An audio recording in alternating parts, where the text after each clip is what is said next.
قرآن مجید میں فرماتا ہے ثم لا یموت فیہا ولا یحیا، اس بڑے عذاب کا ذکر کیا جو جہنمیوں کو دیا جائے گا. فرمایا اس عذاب کی کیفیت یہ ہوگی بندہ نہ جیے گا نہ مرے گا. جیے گا اس لیے نہیں کہ آگے اور پیچھے دائیں اور بائیں آگ ہی آگ ہوگی، تو اس آگ میں جینا کو جینا تو نہیں ہوگا. اور مرے گا اس لیے نہیں کہ موت کو موت آ چکی ہوگی. تو وہ کتنا سخت عذاب ہوگا اللہ یاز باللہ کے ہلکے ترین عذاب کی کیفیت یہ ہے کہ پاؤں میں آگ کا جوتا اور دماغ پگھل کے ناک اور کانوں کے راستے سے باہر آ جائے. تو اس نے عرض کی یا رسول اللہ صلی اللہ علیہ وسلم میرے اوپر حد جاری کر دیجئے. اور اس نے کہا کہ میرے پیٹ میں جو ہے وہ بچہ ہے. اللہ کے محبوب علیہ السلام نے فرمایا جاؤ جب بچہ پیدا ہو تو پھر آنا. وہ چلی گئی. تو جب بچہ پیدا ہوا تو گود میں اٹھائے پھر حضور کی خدمت میں حاضر ہوئے اور عرض کی یا رسول اللہ یہ ہے بچہ جو میں نے گناہ کیا تھا، بدکاری کی تھی، آج یہ اس کی نشانی ہے. تو اللہ کے محبوب علیہ السلام نے فرمایا کہ اسے لے جاؤ اور اسے دودھ پلاؤ، اور جب یہ کچھ کھانے پینے لگ جائے گا تو پھر آنا. کچھ دنوں کے بعد وہ دوبارہ حاضر ہوئی اور اس نے اس بچے کے ہاتھ میں روٹی کا ٹکڑا دیا ہوا تھا اور عرض کی یا رسول اللہ دیکھ لیجئے اب یہ روٹی کھانے لگ گیا ہے. اللہ اکبر. تو اللہ کے محبوب نے فرمایا انہیں لے جاؤ اور جا کے انہیں سنگسار کر دو. اس کی یہ حد بنتی تھی، اس کو سنگسار کیا اور اس نے خود یہ سزا اپنے لیے قبول کی. تو یہ بات ذہن نشین کیجئے کہ یہ وہ لوگ تھے کہ جن سے کبھی کوئی گناہ سرزد ہو جاتا تو وہ جلد توبہ کرتے، اور اس کی بڑی سے بڑی حد اور سزا بھی ہوتی تو وہ بھی کاٹنے کے لیے تیار ہو جاتے. میں اور آپ دیکھیں کہ ہماری زندگی میں اگر گناہ ہیں اور ہمیں سچی توبہ کی توفیق بھی نصیب نہیں ہے اور آئندہ نہ کرنے کا عزم مصمم ہو، پکا ارادہ ہو کہ یہ گناہ زندگی میں دوبارہ نہیں کروں گا، الگ بات ہے کہ پھر دوبارہ اس سے سرزد ہو جائے. لیکن جب وہ توبہ کر رہا ہو تو اس وقت اس کا پختہ عزم ہو اور اس کے دل کے کسی گوشے میں نہ ہو کہ چلو میں توبہ کر لیتا ہوں اور پھر ہو گیا تو پھر کر لوں گا. پکا عزم ہو کہ دوبارہ یہ گناہ نہیں کروں گا. اور اگر زبان سے توبہ توبہ کر رہا ہو اور دل میں ہو کہ ٹھیک ہے یہ تو صبح بھی مجھ سے عمل بد سرزد ہونا ہے، تو اللہ تعالیٰ سے یہ مذاق کرنے والی بات ہے. اور اللہ تعالیٰ سے جو مذاق کرتا ہے وہ کہاں کھڑا ہے وہ خود سوچ لے. وہ کیا کسی نے کہا تھا کہ توبہ کی پھر توبہ کی پھر توبہ کر کے توڑ دی، میری اس توبہ پہ توبہ توبہ توبہ کر اٹھی.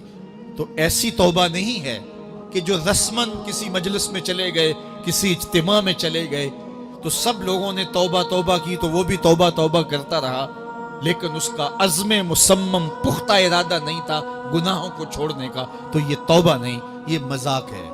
اس لیے اللہ کے حضور سچی توبہ یہ ہے کہ ماں قبل کے گناہوں سے مٹی کے گھروندے پاؤں پہ بناتا ہے اور انہیں مسمار کر دیتا ہے.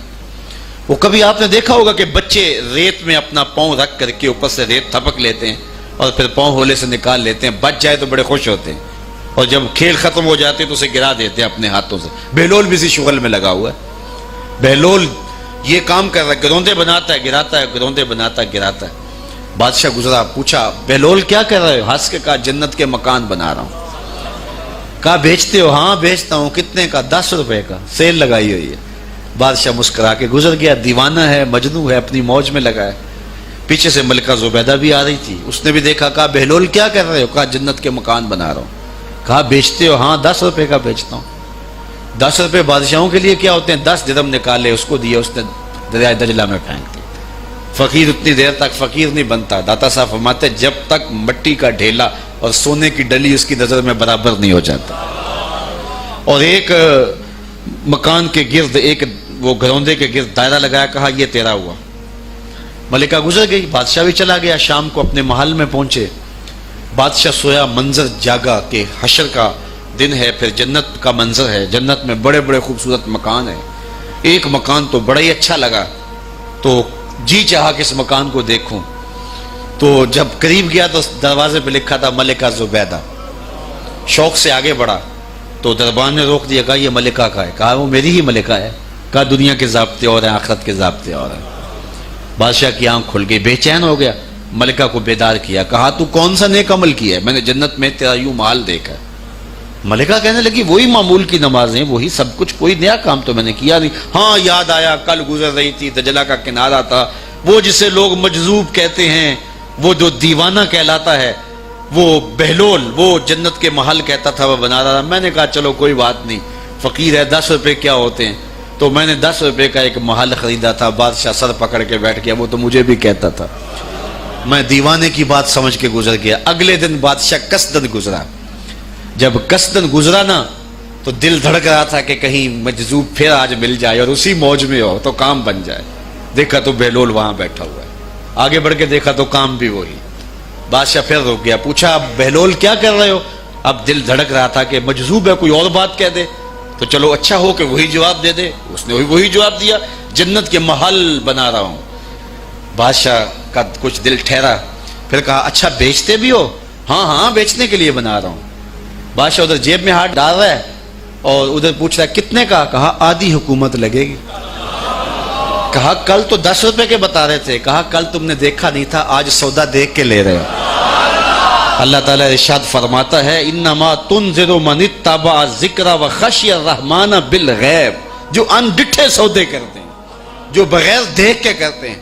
اچھا چلو ایک خوشخبری میں آپ کو بھی سناؤں، اور وہ خوشخبری رسول اللہ کی زبان سے۔ حضور نے فرمایا طوبی لمن رآنی وآمن بی وطوبی 7 مرات من لم یرانی وآمن بی۔ فرمایا صحابہ تمہیں مبارک ہو ایمان کی کہ تم نے مجھے دیکھا اور میرے اوپر ایمان لائے، اور کہا انہیں 7 مبارکیں ہوں جنہوں نے مجھے دیکھا بھی نہیں ہوگا اور پھر بھی ایمان لائیں گے۔ انما تنذر من اتبع ذکر وخشی الرحمن بالغیب فبشرہ بمغفرۃ واجر